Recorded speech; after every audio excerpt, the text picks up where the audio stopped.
convener, Lawyer Tim, who is from DAPK, and we have Mr. Manji from Jubilee Party. This is just part of the team. We have a larger part behind us. I think as the chair of Azimio Women's League, allow me to ask all the Azimio women to be upstanding. We presented in front of you a memorandum. We have a representation from about 10 of the coalition parties. The party league chairs are also present. So at some point in the presentation, we will also speak about the 2/3 gender role. I thank you very much. Okay, you may proceed now, Governor. Thank you very much indeed.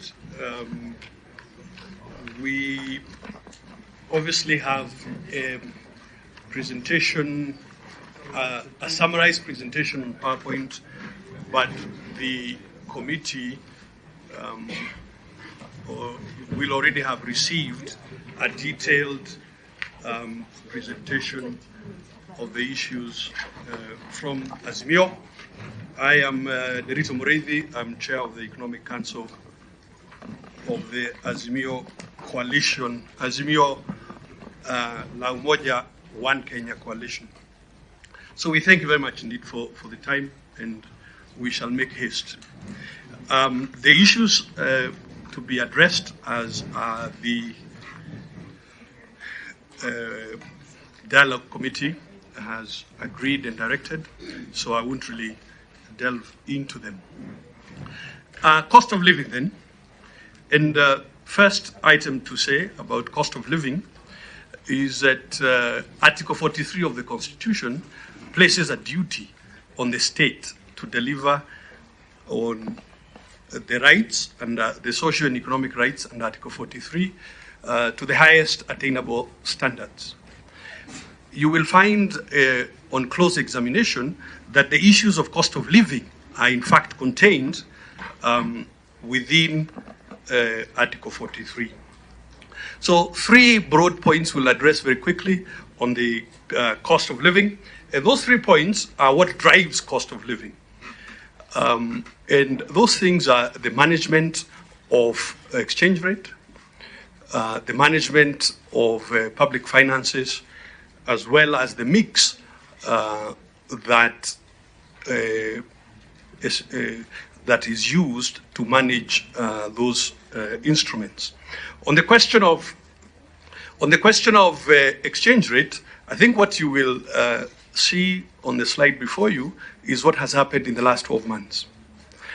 That the Kenya shilling has collapsed from 120 shillings to $1 to 150 shillings to $1. The effect of it, of that 25% depreciation of the shilling, that is transmitted directly into the cost of living. So that everything that you are buying this year, this August or this October, is 25% more expensive than it was last year, simply because of the effect of the exchange rate. Of course, the committee will want to address itself what drives exchange rate. You've had some of it already here from FKE. Portfolio flows, meaning the monies that foreigners come to invest in our stock exchange. And what has happened is that the foreigners have left. That's why the stock exchange is at its lowest point. And I'll show you a slide to that effect in just a moment. Now, we've said to the committee, management of public finances as a key driver of the cost of living questions. Why?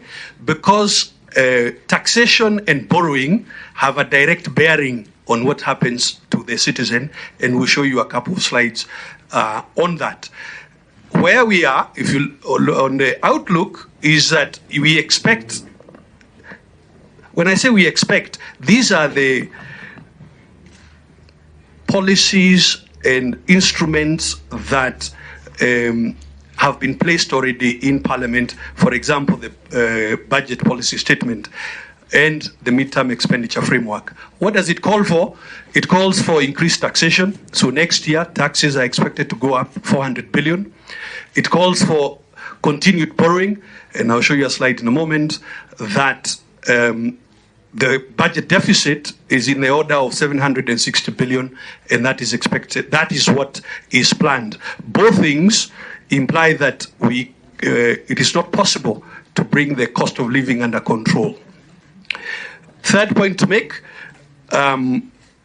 experts agree we are in dire possibility, we are in debt distress, and the risk of debt default is looming, and all those things show that, in fact, we are on a terrible trajectory. Is it only against the dollar that the shilling is losing ground? That's a chart that shows you what has happened to the shilling in relation to the Tanzanian shilling. If you just go back to the slide, what you'll notice, we're moving from, again, a similar kind of depreciation of the Kenya shilling against Tanzania. So that the argument that this is a global problem is not exactly global for every, what individual countries are doing has a lot to